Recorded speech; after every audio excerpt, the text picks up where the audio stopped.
Salut la compagnie, c'est Jules Melon. Et aujourd'hui, dans un Pro-Ciné Critique, vidéo un peu spéciale parce que certes, je vais vous parler d'un film d'animation, mais c'est pas la première fois que je le fais sur ma chaîne.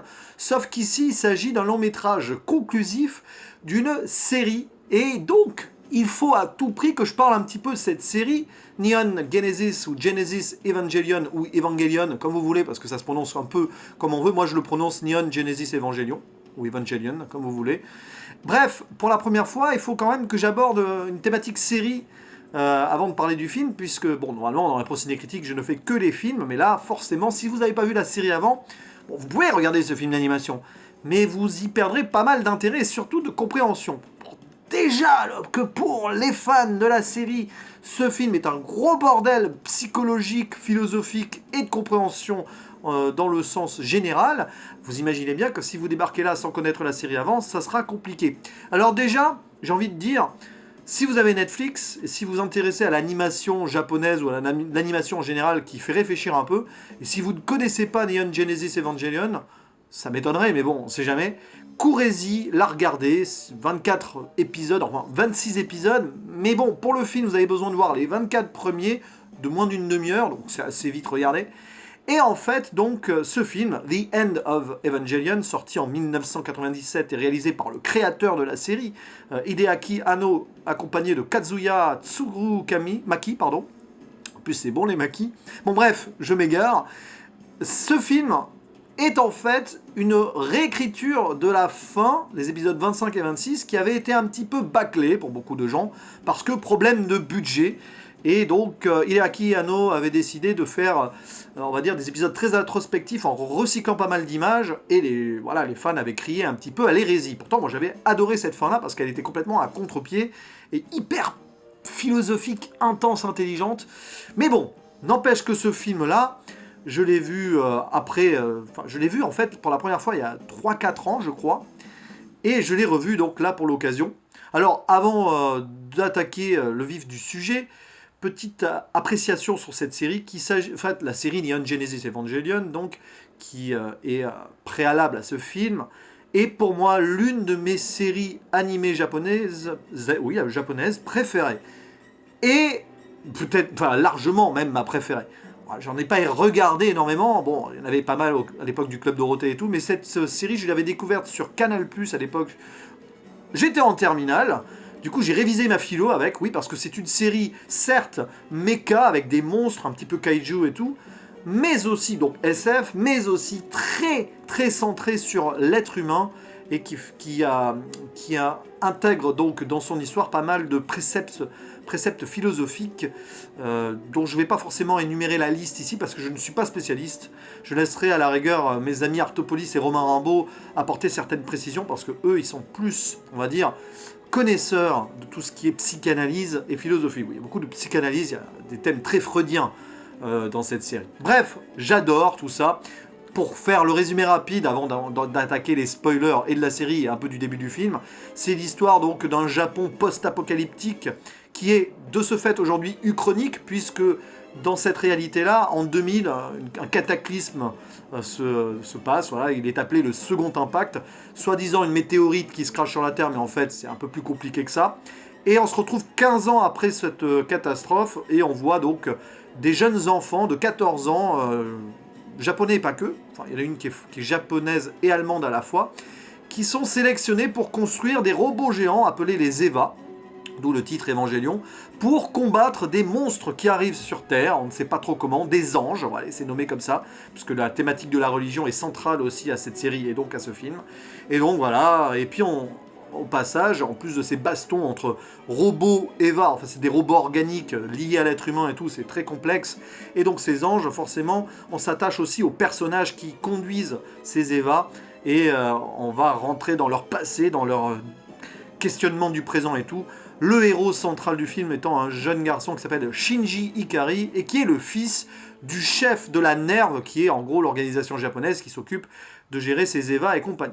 Bref, relation familiale tendue, amicale tendue, machin. Shinji est un gamin renfermé sur lui-même, ce qu'on appellerait au Japon un otaku. Euh, voilà, un gars qui n'a pas beaucoup de relations avec le monde extérieur et qui se renferme avec sa musique, et lui c'est surtout la musique, et qui a du mal, on dirait, à se faire apprécier, enfin il manque de confiance en lui. Et en fait, cette série et ce film parlent un petit peu de cette génération otaku qui est très connu du créateur lui-même, Hideaki Anno, puisque lui-même a vécu cette période-là et est passé même par une phase de dépression. En fait, finalement, ce Évangélion, au sens large, la série ou le film, s'adresse aux gens qui ont du mal à vivre avec eux-mêmes et d'autant plus avec les autres, et qui dépriment un peu de cette vie qu'ils vivent. Et finalement, même si je n'ai pas vu cette série, je l'ai vue plusieurs fois, donc là c'est la troisième fois que je la vois, le film donc ce sera la deuxième fois, enfin c'est la deuxième fois, j'ai jamais vu ça dans des périodes déprimées de ma vie, mais en tout cas à chaque fois je suis ressorti de là, on va dire grandi dans mon âme, parce que ça porte certaines réflexions hyper intéressantes et intenses. En gros, quand vous regardez ça, vous ne voyez plus forcément les choses de la même manière derrière pendant quelques instants, pendant quelques heures, quelques jours, parce que si vous vous plongez à fond là-dedans, c'est vraiment, vraiment passionnant, avec énormément de thématiques, donc philosophie, religion, les relations humaines, la libido, il y a plein de trucs qui se recoupent avec des personnages super bien écrits, etc., etc. Bref, le film The End of Evangelion, j'en parle parce que c'est un film à part entière. Il est sur Netflix aussi, voilà, parce que si j'en parle, c'est que Netflix a mis ça donc dans son catalogue il y a une semaine, 2 semaines, je crois. Je me suis tout refait là avec ce film-là. Il y a un autre film qui est entre la fin de la série et ce film-là, qui s'appelle Death and Rebirth, mais qui n'est pas très intéressant à voir, si ce n'est, par exemple, vous n'avez pas le temps de regarder la série, vous regardez ce Death and Rebirth sur Netflix, il a un autre nom je crois, sur Netflix. Bon, bref, l'autre film d'Evangelion qu'il y a sur Netflix, ça fait le résumé de la série. Donc vous gagnez du temps et vous pouvez regarder ce film-là.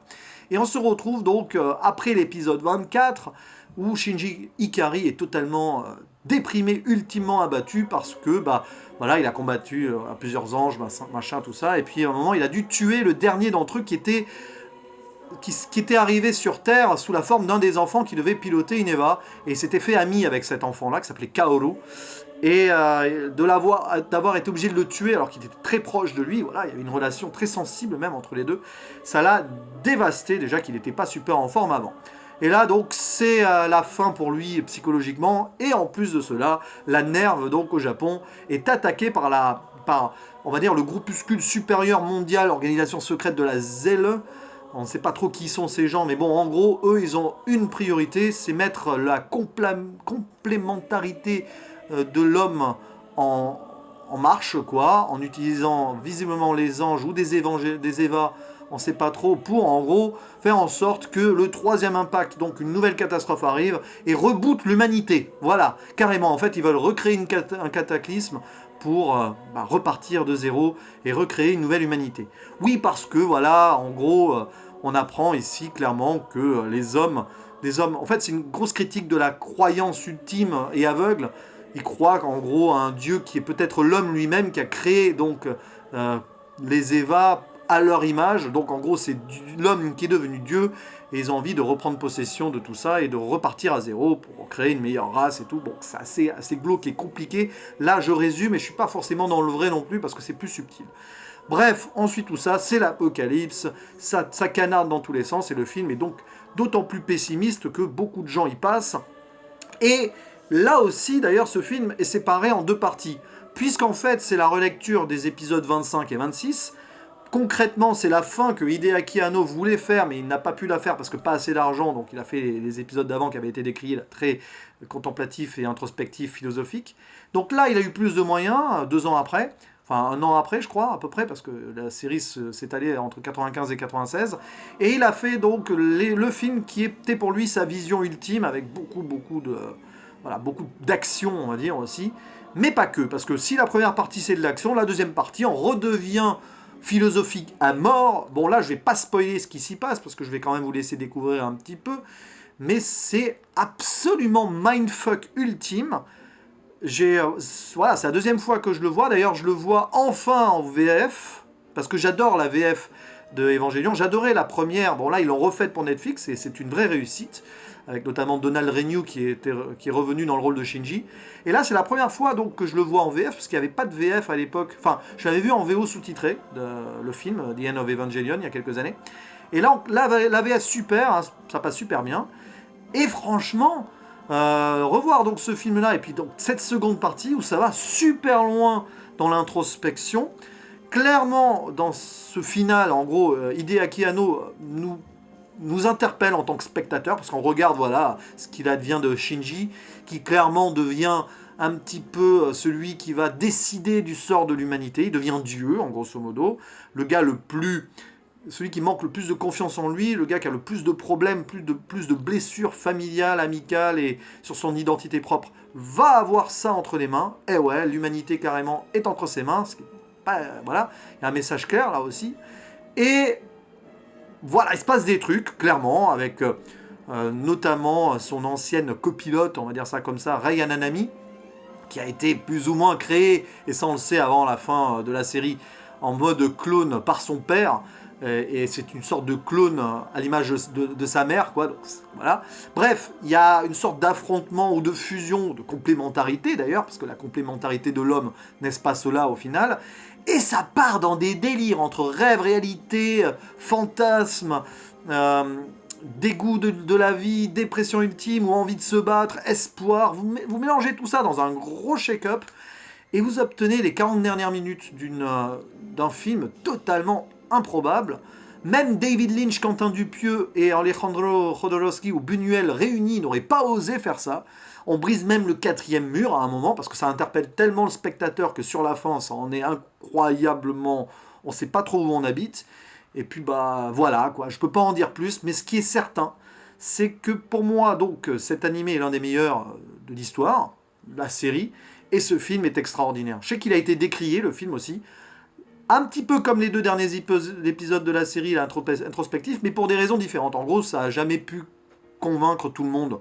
Forcément, conclure une telle série qui demandait tellement de réponses et qui n'apporte pas toutes les réponses d'ailleurs, c'est forcément frustrant pour les fans. Mais moi j'ai apprécié, je n'attendais pas forcément de réponse. T'es tellement dans une ambiance incroyable et dans une psychanalyse de tous les instants que tu acceptes certains mystères. Finalement, les anges en eux-mêmes, les monstres qu'on voit, donc je crois qu'ils sont 17 dans la série, on ne sait pas vraiment d'où ils viennent, comment ils arrivent, comment ils ont été vraiment créés. Et on apprend que le 18e ange, au passage, c'est l'humanité. Moi, je trouve ça génial comme message. L'homme est un loup pour l'homme, ou l'homme est un ange pour l'homme, clairement. Et l'ange, voilà, c'est une créature divine, donc censée être positive. Bah, dans cette série, dans ce film, c'est plutôt quelque chose qui appelle à la destruction. Oui, mais tout détruire pour mieux renaître, et renaître meilleur, peut-être est-ce cela aussi. Puis le message grosso modo final que Hideaki Anno a voulu donner à ses spectateurs, c'est ne pas vivre sa vie dans un rêve, ne pas rêver sa vie, mais plutôt vivre son rêve. Enfin, surtout, voilà, ne pas rester dans l'illusion et dans l'irréalité.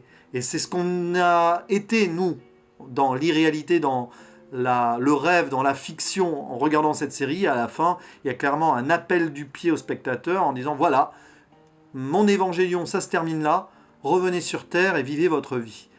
Moi, je trouve ça beau. Voilà, après, je vais pas parler de ce qui a eu lieu après, parce que je crois qu'il y a eu des plus ou moins remakes, reboots, suites, on sait pas trop, j'ai pas vu. C'est un peu un bordel sans nom. Mais en tout cas, ce qui est certain, c'est que vous prenez la série, donc Neon Genesis Evangelion, les 24 premiers épisodes, plus les deux autres d'ailleurs, vous les regardez, vous appréciez, vous surkiffez, vous regardez le film en oubliant donc les deux derniers épisodes de la série, même s'il y a des liens, voilà, c'est quand même pas non plus n'importe quoi, voilà. Et vous arrivez à un résultat final qui pour moi est très abouti et qui a influencé énormément après d'animés et d'autres œuvres d'ailleurs, au-delà de l'animation. Pensez à Pacific Rim de Guillermo del Toro par exemple. Bien sûr aussi, Neon Genesis Evangelion a été inspiré par d'autres œuvres avant, parce qu'il y en avait des films, des animés mecha kaiju et des films aussi au Japon. Mais bon, ce qui est certain, c'est que là, au niveau de l'aboutissement du character development, de la philosophie, de l'histoire, des combats aussi, parce que j'en parle pas, mais c'est gore, c'est ultime, c'est génial, quoi. C'est assez jouissif. L'animation en elle-même était perfectible à l'époque, mais franchement, avec pas beaucoup de budget, de moyens, Hideaki Anno et son compère Kazuya Tsurumaki ont fait des miracles. Et surtout, on fait ça de façon très intelligente. Bref, un petit chef-d'œuvre, un petit bijou, que ce Evangelion, comme vous voulez.